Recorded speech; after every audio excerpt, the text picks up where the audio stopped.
Hey everyone, it's Noah Barnett, the VP of Marketing here at Feathr, and I am joined, as always, every Friday in the Mhm. studio with Nhu, content strategist that is also the curator of Feathr's Good Marketing Brief. Hey Yep. Nhu, how's your week going? Mhm. It's going pretty well. It's like really nice in Philly. It's like 70s again, which is kind of like concerning, but I'll take it for now. Well, it's a good constellation prize to what happened last night in Philly, where the Arizona Yes. Diamondbacks knocked the Phillies out of World Cup, or not World It Cup, was not World Cup. This shows you I'm not a baseball person at all. I'm not The either, World but Series. Yeah, yes, yeah. yes.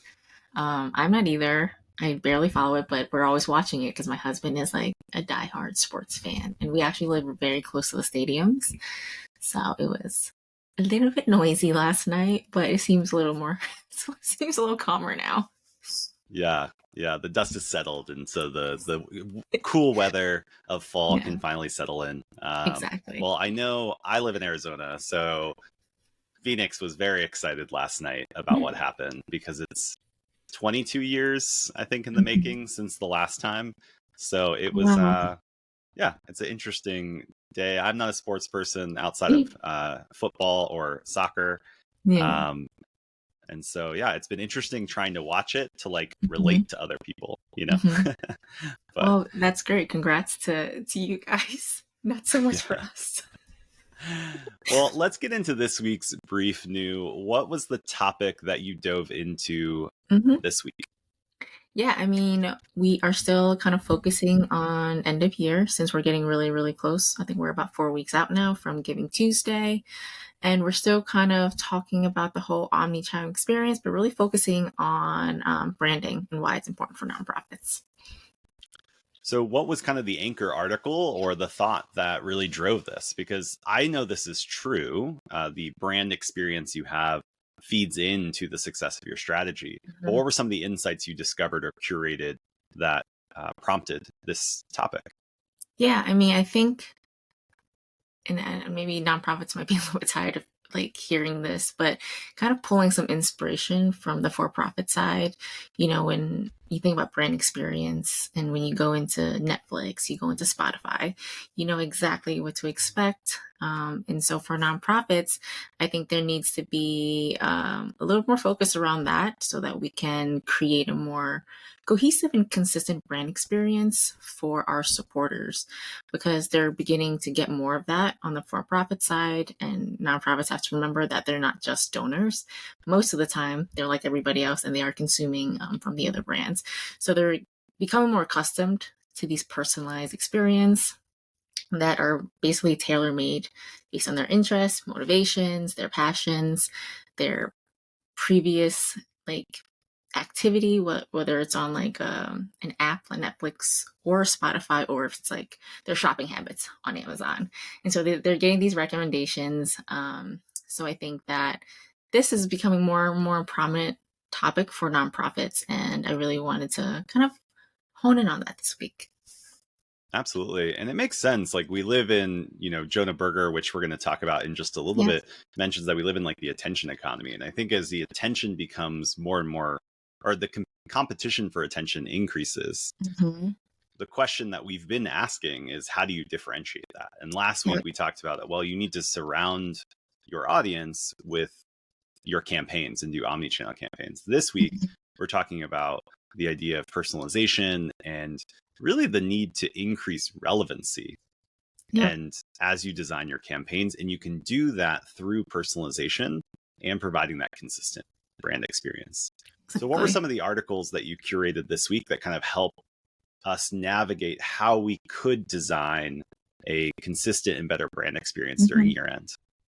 Yeah, I mean, the first art, I mean, we'll just dive into the first article that I shared, which is, not unfamiliar to the Good Marketing Brief. It's Topes, his some personal news newsletter. He had some great stuff in there. But the thing that I kind of wanted to focus on is media. I think media is such an important element of branding. It's how you get in front of new supporters. It's how you kind of entice existing supporters to donate, to give, to support, to become a member. It's how you connect with them. And so what Tobes wrote in this newsletter is he talked a little bit about the rising cost of media and how can nonprofits kind of combat that. And while I referenced that, Google has been kind of secretly raising their prices and CPMs are way up from 2020. I think that there's nothing that nonprofits can do to lower the cost. The cost is going to be the cost.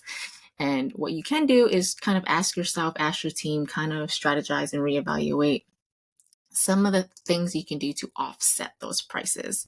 So one thing that Tobes mentioned that I really liked is, can you mix third-party audience targeting?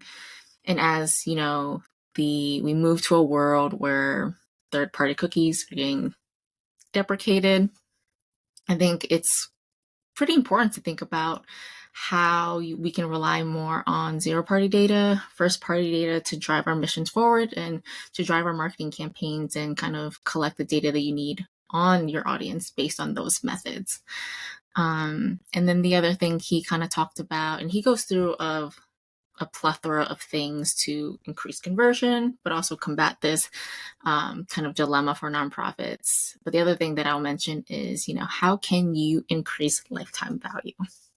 I think that is important. That's always the end game when you are fundraising, when you're building your relationships with supporters and deepening those connections. How can you get them to increase their gifts, whether it's, signing up instead of a one-time gift, signing up to be a monthly giver, if it's, finding the technology in place to create more dynamic asks based on, their location, their interests, their past giving activity, or if it's just getting them to be fundraisers, right? If they can't financially contribute, how can they put their time in to advocate for your brand?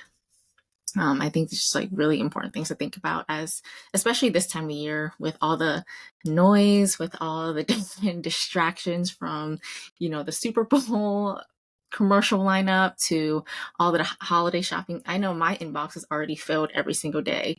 Moto, it's like hundreds of times a day with just letting me know the sales that are happening. So it's really helpful to, fine tune those strategies, cut through the noise and, get in front of the people that you want to get in front of. Yeah. And what I appreciate about Tobe's article that stood out to me was this just acknowledgement that the cost to reach people, no matter on what platform, but specifically with paid advertising, is going to increase and it's not going to decrease. Yeah. And we can be frustrated by that, but that's not actionable. Being frustrated is not something we can respond to because the platforms don't care, because it's similar to inflation, right? Like costs are rising. Now with inflation, the expectation is that it balances out at some point. In this, it's just the cost to access people or to rent attention is just going to increase over time. And so the practical application of that is, how do we operate within those constraints, saying this is the cost?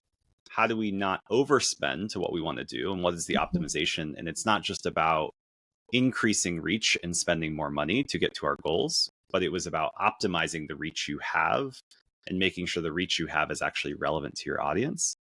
But in addition to that, as we've been exploring in previous Good Marketing Briefs, is how do we begin to not only depend on rented attention, but building owned attention? So as we build our own engagement strategies with our organizations, we may need to rent attention, but when we capture that intention, how do we continue to steward that well so that we can, as you mentioned, optimize for lifetime value?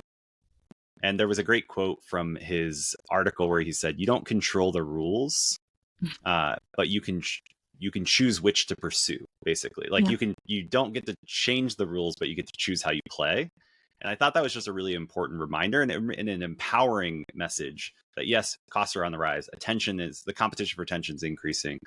But again, time and time again, it's how do we increase relevance? How do we focus on our community, not everyone? Who are the people that we want to engage? Who are the people we are engaging? And who are the people we should engage? And how do we do that better? And then focus on not only rented attention, but earned, as you mentioned, where how do we actually activate our supporters? And so there's a lot of different elements of this. but it's important to have that active stance versus just a Yeah. frustrated one.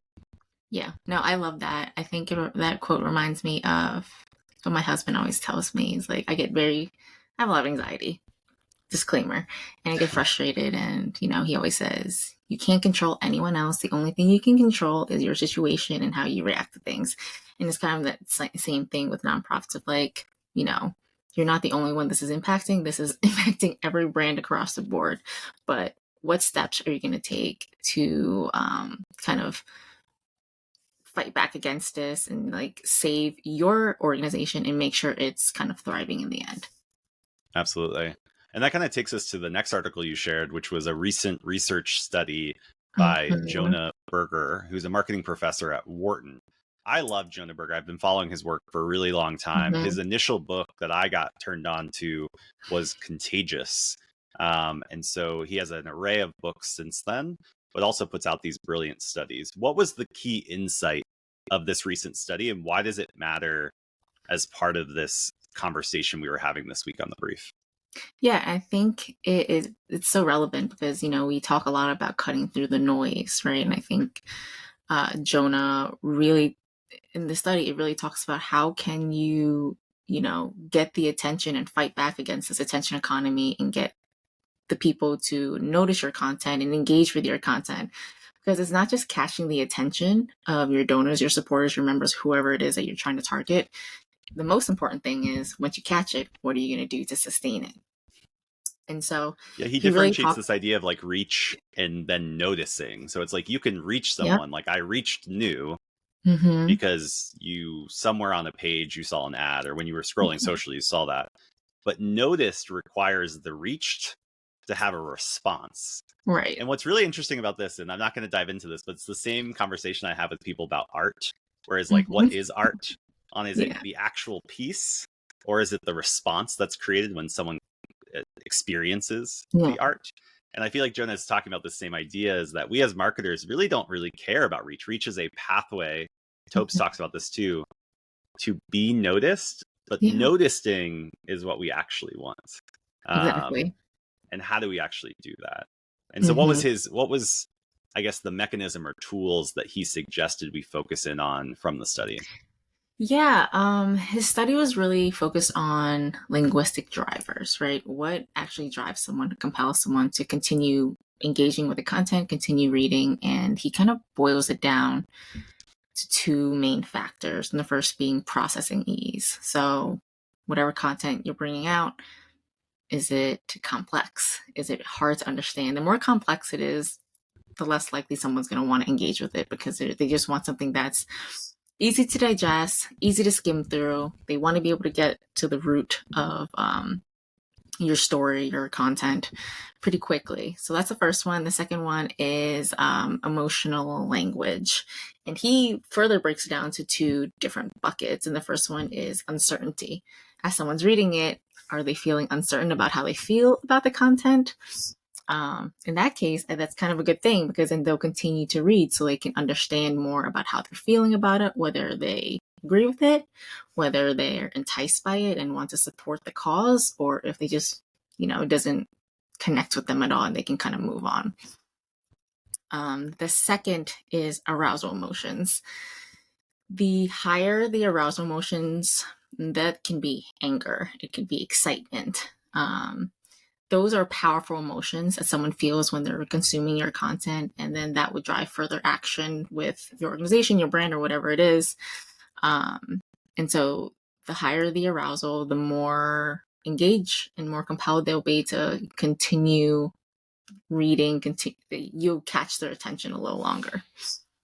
Yeah. And I think this reminded me of my conversation with Cindy Starkey from a few weeks back on Good Marketing Unplugged, which is the podcast Feathr host. And she talked about how they didn't change their story. I think this is what I want people to hear, but they simplified the messaging and made the story more concrete and more specific, which Jonah Berger talks about as well. He says, hey, the more familiar it is and the more concrete it is, and then obviously eliciting emotional connection to it and anticipation, can drive further engagement. And Cindy and her team implemented this without changing their core mission or their story and saw 50% increase in their conversion rates around their campaigns. Yeah. And I think that's the opportunity here, is how of just in the words you're using to describe what you do or what someone can be part of this season can have huge impacts on your conversion rates. It's not even requiring you to reach more. It's just about being more specific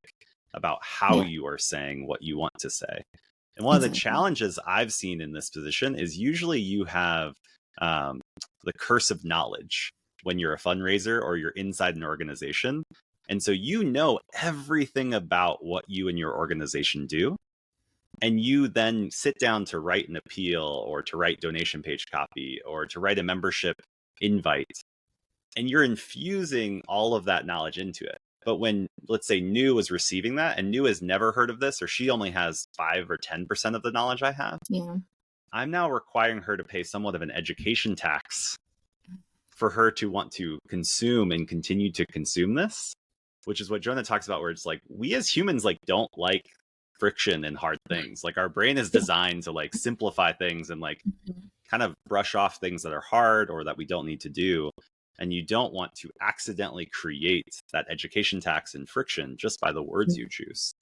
And I thought the thing that stood out to me was just a simple thing around, hey, when you say car, that's a familiar word. If I change the word to automobile or an auto or something else, same word, you know, like we can all agree to they're both familiar. They both represent the same thing. But car is just more familiar versus automobile. And it's like there might be words you're using that are familiar to you, but to your audience, they are less familiar. And so really working hard to edit is important. Yeah, no, I totally agree. I'm glad that you brought up podcast with Cindy, because I was actually thinking about that, because it's, you know, don't get all crazy and change up your your entire mission and messaging. Donors support you because they have a familiarity with your brand. So just making sure you're just using the right words versus changing the core concept altogether. Yeah. Yeah. And also not dumbing down what you do. You know, I think sometimes we say that we're like, oh, we have to dumb it down so that people can like understand what we do, or oh, people just really want to give to like feed, clothe, and, you know, help people, right? We just have to like almost like oversimplify our message so that it's not distinguished. And I think what Cindy said, apologies, was like, no, you have to just tell more of the truth. And I think that's what Jonah's saying, is like, tell more of the truth in the words you use and make sure that that truth can be heard in a simple way. Yeah. So we talked about we can't control the cost to reach people in the attention economy. And there were tactical things Tobe said, which are technical things like maximizing click-through rates, changing up copies, etc. Jonah takes more on like the word side, which is like the content you use when you connect with people through channels like really matters. The next part of the brief this week talked about Barbie, Netflix, and TikTok. So what the heck does that have to do with creating a brand experience at end of year for nonprofits? Yeah, absolutely. I share these examples. Well, let's talk about Barbie. I'm sure everyone's tired of Barbie because of the whole hot pink takeover that happened in the summer around the release of the movie. Well, Barbie's an iconic brand. It's been around for decades. I was obsessed with Barbie when I was a kid. Who wasn't, right? But, you know, why did this very illustrious brand suddenly decide to do a rebrand, right? Relaunch, basically. And I think this is applicable to nonprofits because, you know, Barbie realized that the creative team realized that people, their target audience, young women, girls, weren't connecting with Barbie anymore. You know, there was a disconnect between the audience. So they wanted to kind of rethink the way they're kind of branding and targeting targeting their messaging to their core audience, and, you know, strengthen that connection and reestablish themselves as like a very relatable brand. And then with Netflix is now exploring new sponsorship opportunities with, you know, single title sponsorships, and also they're doing their like live sports event, the Netflix Cup. So they're selling sponsorships for that. The last one is TikTok, and I try to be a little funny with the subject line. I hope I hope it resonated when people read it. But obviously TikTok is a very online brand. They have built themselves as a social networking platform. But they just launched an initiative called Out of the Phone, where they're kind of taking their advertising opportunities out of the mobile phone, off of the screen, into more offline channels like billboards, kiosks, restaurants, movie theaters.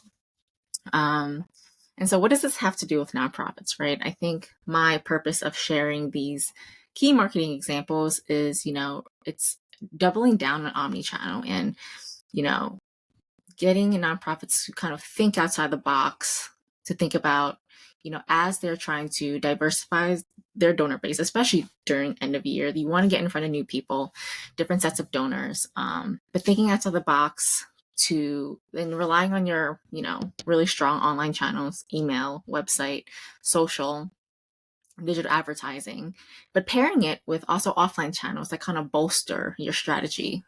Fundraising events, if you're doing any fundraising events for year end, pairing the two together, of course, direct mail. And so, and corporate partnerships, if you're partnering up with any corporations or businesses to kind of further get your message out there, to get proceeds for your end of year campaign.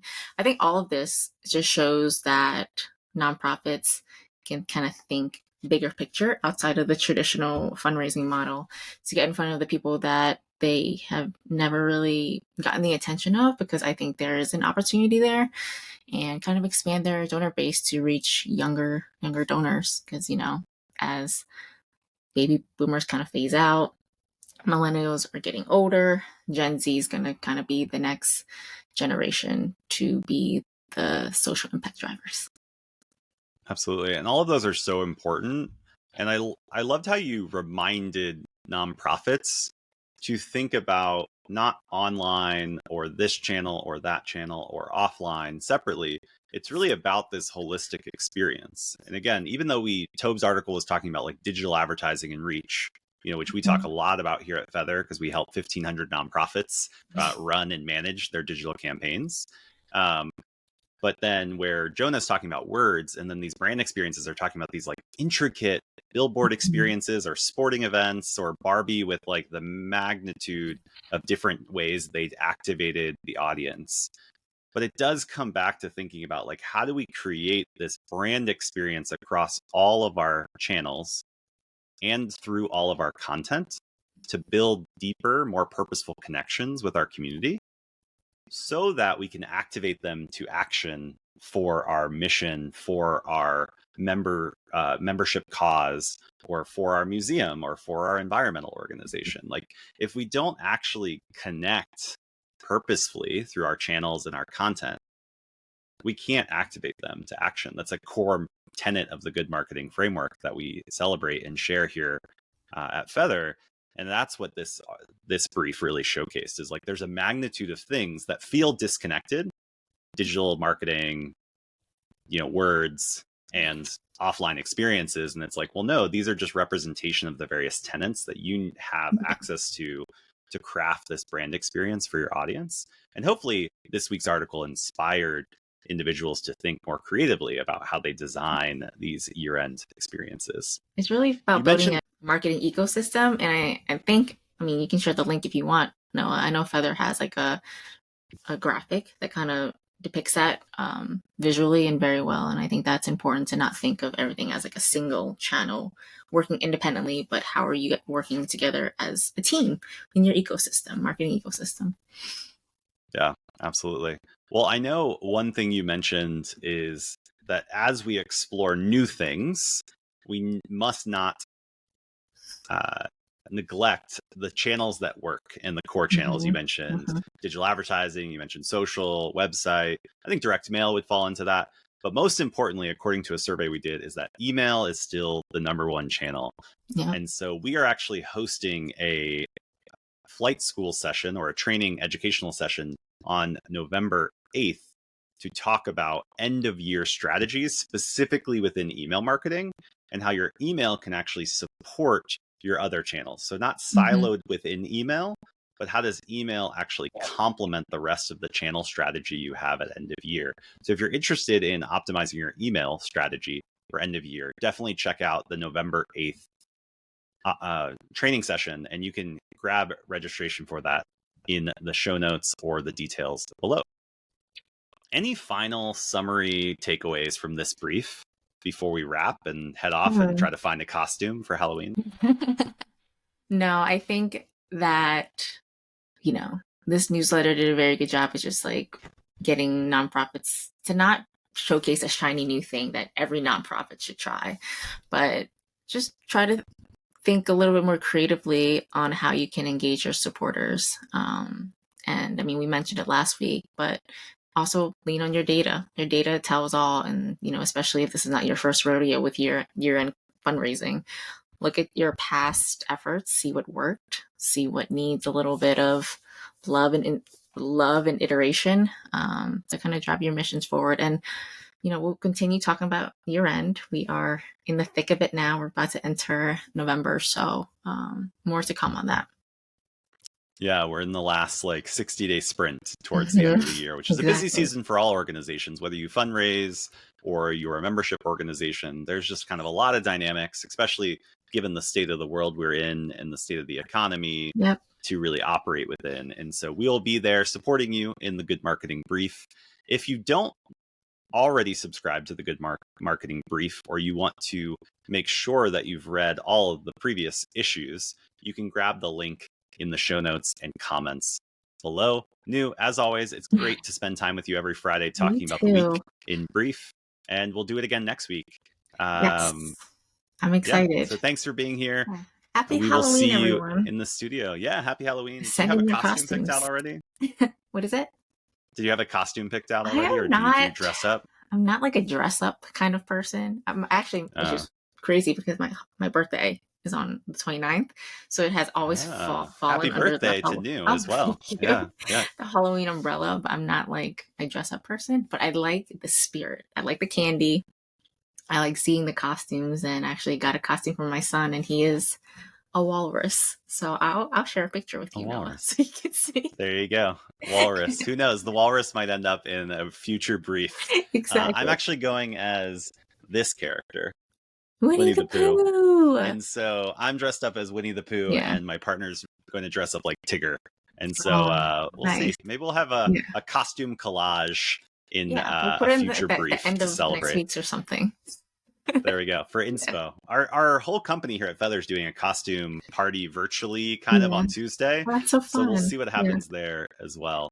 Anyways, it's always a pleasure to chat with you and to be with the Good Marketing community. Yeah. Again, subscribe below to the weekly newsletter and this podcast or on YouTube. And we'll see you again next week. Thanks, Nhu. That's good. Thanks, Noah. Bye, everyone.